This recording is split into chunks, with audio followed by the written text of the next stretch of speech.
In this video, I will talk about if and what kind of course you should do in Canada after completing your 12th standard, for example, in India. So my discussion is solely based on the CRS score and if the score that you get that has potential to give you a PR or not. And I will also link the CRS calculator in the description so you can check that for yourself as well. In all my sample scenarios, I will assume four things.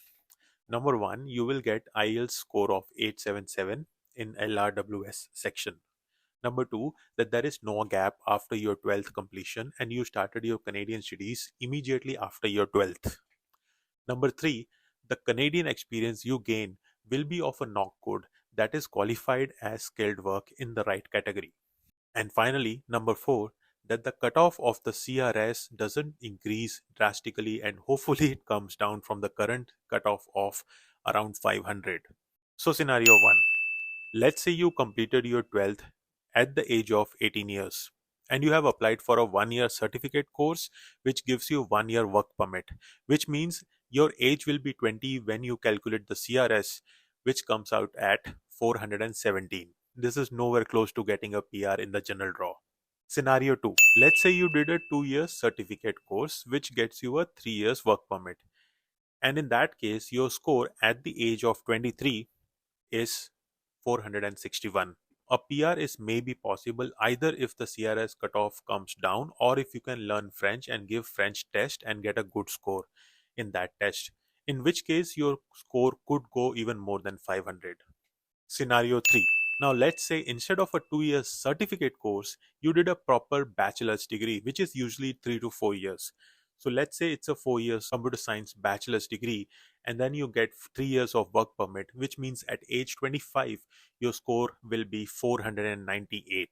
Now, as you can see, the only score that comes closest to the current CRS cutoff is the scenario 3, in which you do a proper 3 or 4 years long Canadian bachelor's degree. Otherwise, you will not even come closer to what the current CRS cutoff is, which is around 500 nowadays. And obviously, no one knows for sure what is going to happen, but what if this CRS score goes even higher? In that situation comes into the picture of what kind of course you should choose for yourself, or if you can learn and give French language test and get good marks in that test. And both of these topics I will make a separate video, so make sure to subscribe to my channel if you need more information on those topics as well.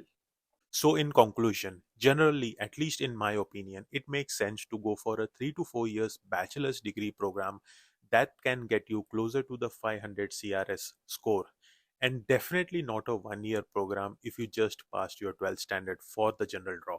Look, I know everybody wants to come and study and settle in Canada, but these things need some amount of planning and introspection as to what you want to do and achieve in life. And there is a lot of money involved. So please plan and choose wisely. And you can always ask me anything in the comments and I can try to answer your queries as much as I can. Also, if you like my videos, please send me some motivation and subscribe to the channel. I have lots of exciting and sensible stuff planned for you for your Canadian journey, which I would love to share with you. Canada is a great country and you should come here, but please plan and choose your track wisely and with some research. I hope you found my perspective useful. Have a good day. Take care.